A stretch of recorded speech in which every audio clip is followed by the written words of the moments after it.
Coming up on Theater Talk. Anybody have anything they want to say for Escape from Marguerite? Marguerite, it is the kind of show that I refer to as a wrist slitter. Okay, wrist slitter.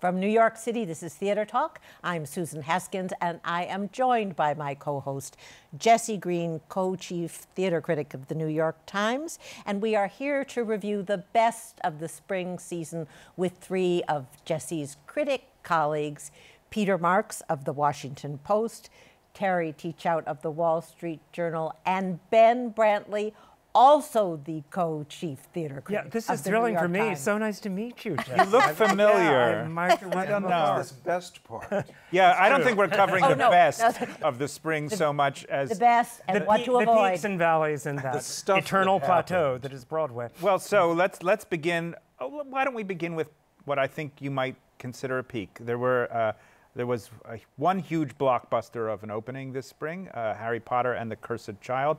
What's our take on that? I mean, I think I'm in the minority in this group. I loved it. I'd seen it in London. The idea of being able to translate a very specific narrative voice into purely theatrical terms, as I think this did, was to me magic. And I think you said earlier, Jesse, it puts the production values of Disney to shame, and you never see the seams at any point. Things just seem to happen organically. But were other people as impressed with the play itself? No. I made the mistake of reading the script when it came out. Was that a word in quotation marks? Well, it came out in book form. I will say also that I was a Harry Potter devotee. My daughter brought me up on Harry Potter. We read the books together and saw the movies together. So we both had this. She's now 25, so she's an adult herself, and she had the same reaction I did to the book, which was underwhelmed.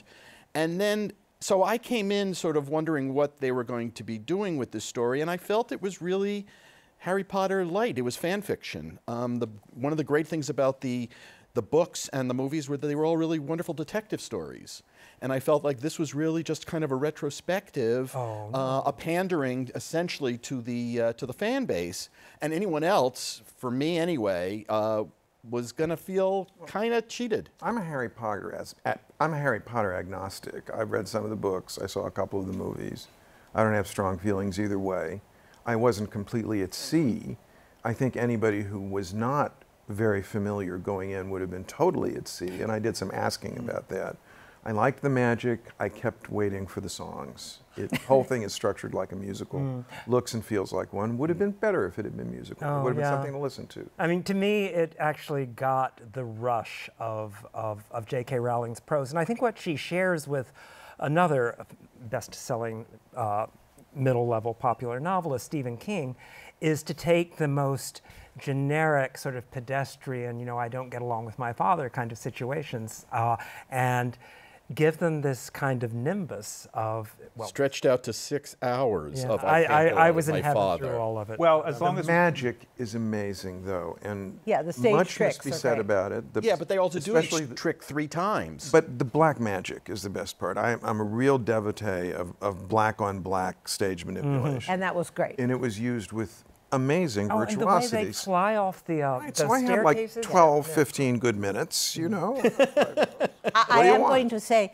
in terms of the plot, I won't give away the secrets, but those of you who are Star Trek fans may detect a similarity to one of its most legendary episodes.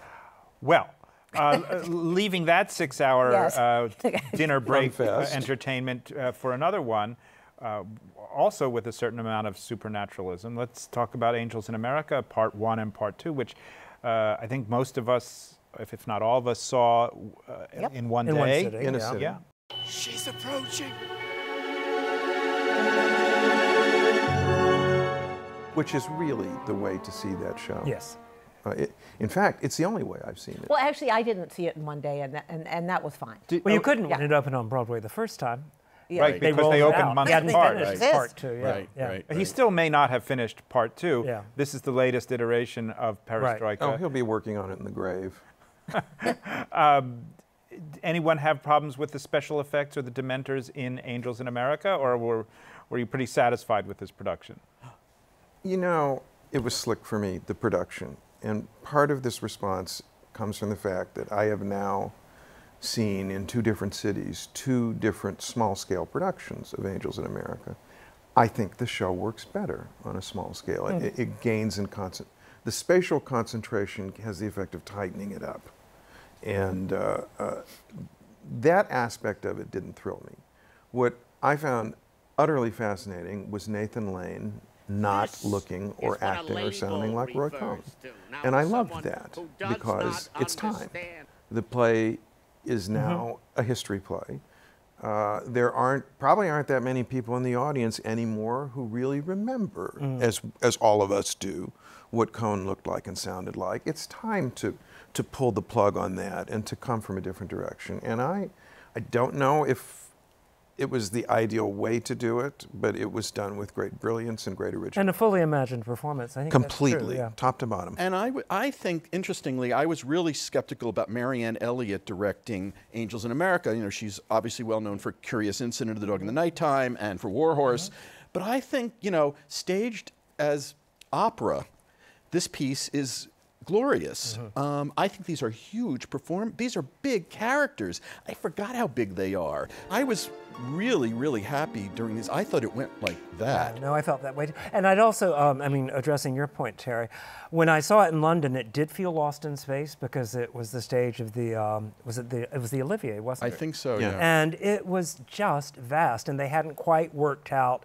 The lighting just felt like sort of almost punctuation marks along the way, those fluorescent Dan Flavin-like bulbs. But this actually seemed almost intimate to me by comparison. I can see that it would, yeah. And I also liked the fact that I liked the physical relationships among all the characters. I thought you got so much of Pryor's relationship with Lewis, just from the way they lay back on each other at the beginning, and their instinct when they'd see each other again, even when they were mad, was still to gravitate like that. And I thought that was all the way through. It's easy to forget how small Angels is. It's a small number of people. There's usually never more than 2 people on stage at any given moment. Right. When I saw it in Chicago, done by the Court Theater, Charlie Newell directed it there. And when you walked into this 350-seat house, what you saw at the center was, what do you call it, a catafalque? I can't remember how you pronounce that, you know, that you put a coffin on, which ended up being used as Cohn's desk, as a deathbed. A hospital bed, too. It was just amazing that this shrunk down, something new happens to the play. What did you think about what she did with the end of part 2, where they sort of went into the, I mean, she reimagined not only the angel, but then in that scene where they were, you know, In heaven, where were they? In heaven, Yeah. Right. but it was. I liked it. I did too. Very I thought it was theatrically really interesting. I thought many of the choices were wonderful. I thought turning the angel into basically a dirty New York pigeon was a great idea. I thought it had just a lot of. Call me old-fashioned, but You like a white pigeon? I mean, a white angel? there's where I want the opera. Yeah. Well, I thought there were a lot of moments. Although thematically it makes sense to have a dirty pigeon. Correct. I mean, yeah. Yeah. I mean, angels ain't what they used to be. Well, Tony Kushner. All right, this is my one touch of camp, you know. Give me. Jesse's about to opine. What did you say? No, I'm here as a co-host, Oh, I not, see. not no. as a critic, so Oh, I have dear. no opinions on the matter. I But see. Yeah, it's Susan, true. You might never have seem to have opinions. Well, I did not love this production. I thought it was baggy and overacted. So there you go. I'm glad you wrote the review, Ben. And I guess they are too. Yeah. We have boxed the compass of it. Yeah, right. Exactly. Let's move on. There were a lot. I don't think Angels in America counts as a brand yet in American theater, although one day it might be. And You're not selling shirts yet. I wonder what the Oh, I extensions will think be. they are. Are they really? Oh, every girl in Angel Wings. It's going to be lovely. Boys, too. What do you And think? boys, too. But a Yeah, lot. I don't like the and sexism I'm hearing. Well, let's talk about Frozen, shall we? And the other heavily branded shows, mostly musicals, although in the case of Harry Potter, not a Oh, musical, branded. except A pseudo-musical. a pseudo-musical, as Terry would have it. So we had this spring alone, we had Frozen, based on the Disney animated movie. We had the Donna Summer musical based on her catalog, which is owned by some of the producers of the musical. And we had my favorite, Escape to Margaritaville. I keep saying Escape from Margaritaville. I can't help myself. Yeah. Right. Yeah. Let us not forget Mean Girls, which is owned by Lorne Michaels, who's branding it like crazy. Yeah. Although I would argue that Mean Girls is kind of in a separate category because it is a traditional movie to stage adaptation in many ways. Oh dear God! But the has word a- traditional is Well, I thought you were talking Yeah, about branding. but like the others, has a sort of dedicated fan base, All in right, a certain all right, well, then let's demographic. include Where people can quote the lines. I mean, All right, all I mean, right. there were people What I talking call along. and buy the refrigerator magnets. Okay, so Right. then we're going to bulk these all together. And SpongeBob, excuse me. And SpongeBob. Oh my God! And SpongeBob built on the empire of the animated cartoon. So are there any shows in this group that you would stand up for and say, I'm with it? Not me. I vote for this show. I would stand up for SpongeBob. Tell us why. Because again, I thought it was taking. I mean, what I have always found sort of dispiriting about Disney productions, aside from The Lion King, is that two-dimensional characters become one-dimensional when they take them to the stage. The quirks that you hear in the voices of the actors who assume the parts of the animals, in the movies, it's all gone. It's somehow they become cardboard. Whereas SpongeBob actually using theater, and I think Tina Landau, who seemed like an out of left field choice for it, really interpreted it into theatrical terms in a wild and crazy and ultimately rather accurately reflective way. They may have done themselves a disservice by calling it SpongeBob SquarePants the Musical. How so? Well, because I think it limits them in terms of how the world perceives what they're going to be exposed to. If in fact there are more interesting ideas sort of developed in this about how people get along and the relationships between these characters, which are a little deeper than, some of these other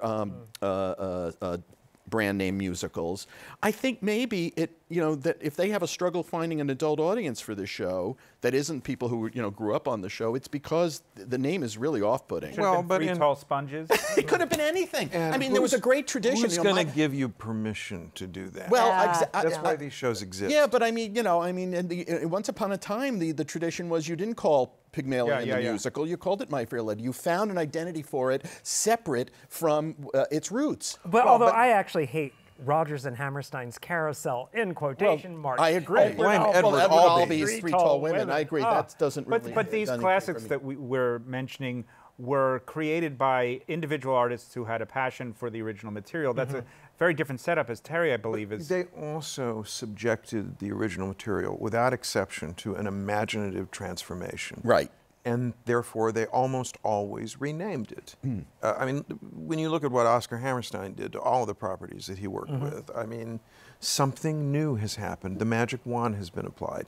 That's not how these new shows work. They exist I think to that's be like the movie. Well, Are there- they even called, the story of Adam and Eve was called The Apple Tree. It's like, you didn't have to, you could grant to the audience the idea that they can go along with you somewhere else than where the thing Although that originated. actually would have had to have been called Genesis Book. Exactly. They would have, today it would be called The Bible Show. But even My Fair Lady, which of course is famous for being, in many ways, quite close to Pygmalion, is nevertheless profoundly different from. Well, merely by the addition of 14 songs, you can't help. Now, but what be about this different. production of My Fair Lady? Oh, But wait, can I just stand up for Mean Girls? I was for going a to say, second? is there anything Yes. else on the list someone will stand I for? will Over to you, Now, pal. I saw it, it's Stockholm Syndrome a little bit. I saw it in Washington. I watched it grow up from something that was pretty I weak. think that's And he, what this ran, is. he strong, wrote one of those but checklist reviews. maybe it's If they called give an 11 Broadway- o'clock number to blah, blah, Yeah, well- and they followed every single... Well, I will say that it's got Tina Fey wrote a book for the show that I think it stands on its own as I funny. like the book, yeah. As funny. The music is not. The music it's is not, generic, It's and not. there's so much of it. There sure is a But I think it's whole lot actually a more. musical comedy that is entertaining and fun and I don't think it's a Tony-winning musical, but I thought it was an enjoyable piece. It's the kind of music. There's two kinds of music on Broadway. There's Disney music, and then there's synthetic pop. This was synthetic pop. I just don't disagree. Switch in position 2. I don't disagree. So just again, looking at these 5 musicals that we're kind of glomming together, anybody have anything they want to say for Escape from Margaritaville? It is the kind of show that I refer to as a wrist slitter. Okay, wrist slitter. That's what you want to do. I see that on the marquee. See, I thought Donna Summer was a wrist slitter. Escape from Margaritaville was just a sleeping pill. It was just, I mean, the wrist slitters are more interesting. Well, Donna Summer had the virtues of A, brevity, and B, La Chance. And that's about the size of it. So what we haven't, one more in this category is Frozen. Thank you. Yeah. What's happening with Disney here? You gave your analysis of the problem of moving these animated characters onto the stage, but Disney has more resources behind it in terms of money, certainly, but also talent. They can have anybody they want, the greatest technical work you could imagine, and yet it paled terribly in comparison to the technical work in Harry Potter, as we said. I think part of the thing with a Disney musical is there is so much at stake in abiding by the success of what was done on the screen that it really does narrow desperately what theater artists can bring to the process, because whether or not there's a lot of corporate thumbs on the show or not, you are hamstrung by this $100 million, but $200 look million what Julie Taymor did back in the day. Yes. That's different what's so time. interesting. There was no track record back then. I'll tell you this kind of something show. else, that the original properties are changing as well. When we first started to get Disney musicals, I would say that the target market was, what, 13, 14, 15? I had actually never even seen the film of Frozen until the week before I went to the show. I figured it was my job to see it. Yeah. And it was for 4, 5, and 6. And that's what the show is for, too. What are you going to do with a show like that? The elbow room for imaginative transformation is limited, aside from all these other problems. It just seemed to me like a bad property. Well, I'll say that Frozen is not for any of us. No, absolutely not. I brought my daughter to that one, not to invoke Lizzie again, but and she was quite, and she's really discerning, but she was quite satisfied. Yeah, that's it met her expectations. An important perspective. It I didn't brought a exceed Donna them, Summer but it fan met to see Donna. And your daughter is 70, is that right? Let's jump away from musicals for a moment, because they seem so positively successful. And Ben's Visit, by the way. Oh, right, yes. which was not this spring, but I think we're all pretty much. It's on its own level. It's a winner. Everything that musicals ought to be today, yeah, it will last. So there, we've dealt with that in 5 seconds. Right. Okay. Going to the other plays that opened this spring, there was a pretty good slate of play revivals, and perhaps not as rich a slate of new plays, but some good ones to talk All about. scared away by Harry Potter. Do you think that Oh, literally yeah. happened? The Totally. producers just Totally. said, let's wait till the fall? Yes, I think they said we're going to all be railroaded. And that's out. only Railroaded. because and of they the were Tony smart Awards. to do that. Yes, if all that was the Tony logic. Awards, absolutely. So there's no point in doing a play on Broadway unless you can win a Tony Award, is what producers Well, unless think. it's a little more of a playing field, yeah. an open playing field. It doesn't- also depends Yeah. on the nut. I mean, if you can do a show and it's not that expensive, and it's got a fixed end, and you know it's a serious piece of work, and you don't open it in April, then you're not going to make money off it, but at least you're going to make other things. But I mean, I like know respect. The Children, which unfortunately I didn't see, but like very much in the reading of it, I mean, didn't move. I mean, there was never any talk of its moving. It couldn't have yeah, moved. It was yeah. at a Broadway Right. house, although Manhattan Theater Club, so it has its subscription audience. And it was, I think, the best play of the year, even including Harry Potter. But that's the end of that. We'll never see that again in New York. But perhaps it'll have a life elsewhere. Let's take a different off-Broadway example. Mary Jane, Amy Herzog's play. Very well thought of by most critics, including myself. The New York Drama Critics Circle just gave it the best play of the year. It's never going to move. 30 years ago, it would have opened cold on Broadway. The world is different. Yeah. And yet I hear people who say, I know someone who's been going to theater and went to Yale Drama School, has been going to theater for literally 50 or 60 years, saw the band's visit and said, but it seems so small for Broadway. And, you know, how do you answer that? You don't. They too have been conditioned by the... Well, let's talk about some of the revivals that, one of which did start off-Broadway in a smaller production and has been, in a way, recreated without very much change. I'm talking about Three Tall Women. Although I think there's a bit of change. There is a bit of change. There's some structural, beautiful adjustments that would never have been allowed if Albee were alive. But oh, and can we say what no one has seemed to have said in a review, that is the boy who comes on? Oh, do we say that? Of course we can. Yeah, it's a ringer for Edward Albee. Yes, he does for look the young exactly Edward look Albee. like the young. Hard to get to why that's important in the play if you don't know the play. But right. Except it's a memoir basically about his mother. It's I mean, not a memoir, but an evocation of his mother at different phases of her life. Very imaginative and serious production. I didn't like the design as much as you guys did, but it was fine. Mainly, I liked it because you had three remarkable performers, beautifully directed, in a great play. And also the thrill, I mean, just for theater and film aficionados, of seeing Glenda Jackson after not having been on Broadway in 30 years, not having been on stage, period, except for King Lear in between for 23 years when she was in Parliament. When I walked out of the theater that night, was it you that I didn't recognize? There was somebody I know well, and it wasn't you, it was actually one of my colleagues at the Journal, and I was so completely still in the world of the play that somebody I know very well was standing next to me, and it didn't hit me.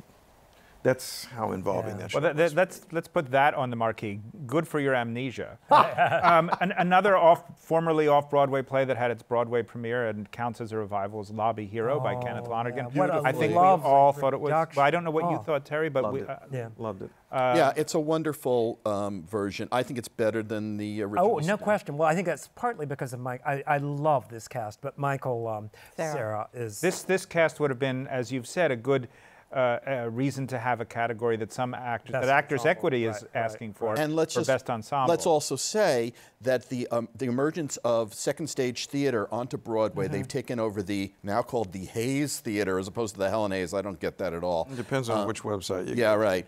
But this nonprofit theater now joins Roundabout Manhattan Theater Club in Lincoln Center on Broadway and promises to be a place where you're going to see some serious theater. You're going to see Straight White Men by Young Jean Lee this summer. They're actually bringing Although back... actually, and you don't see straight white men at the theater very much. Just here. But I think that this is a really wonderful indication of where they're going to go with this. with a high card. Yeah, I'm going to throw out into the fish pond here travesties, and let's talk about Iceman Cometh. Travesties is, when I saw it when I was 19 years old, I hadn't even read The Importance of Being Earnest at the time, so I had no idea what I was watching. I didn't realize what a great play I was watching, and this time I was transported. And I thought also, it's so, Patrick Marber did such a fabulous job. And I was so much more interested in the lore which is revealed in Travesties than the lore of Harry Potter. You know, I mean, good for you. Well, yeah, you're a great. I like that. I mean, I was riveted by Travesties, and people that really want go and see it. Yeah. When you're a Tony presenter this year, Susan, say that. Yes, I'll be up there. Well, I have a countercultural opinion on both St. Joan and Iceman, which is that they are both, the casts are both led by very gifted actors who I thought were not well cast. Denzel Washington, I don't really see as a great stage actor at all. Oh, I thought he was So even though riveting. it was a wonderful production, I thought it was dead at the center. I thought that final monologue where he just brings the chair to the stage. It was the first time that I'd seen that monologue done where it wasn't the spiel. I mean, suddenly he became every man. Yes. And I thought that was a brilliant piece of staging. Yeah. For me, having seen all of the live Hickeys except for James Earl Jones, he was the strongest. Yeah, I thought he was great. Now, we're dead out of time, but let's throw out the three revivals. Two of them were this spring. Those were, of course, Carousel and My Fair Lady, and one of them opened in the fall. And that was Once on This Island. Which was delightful.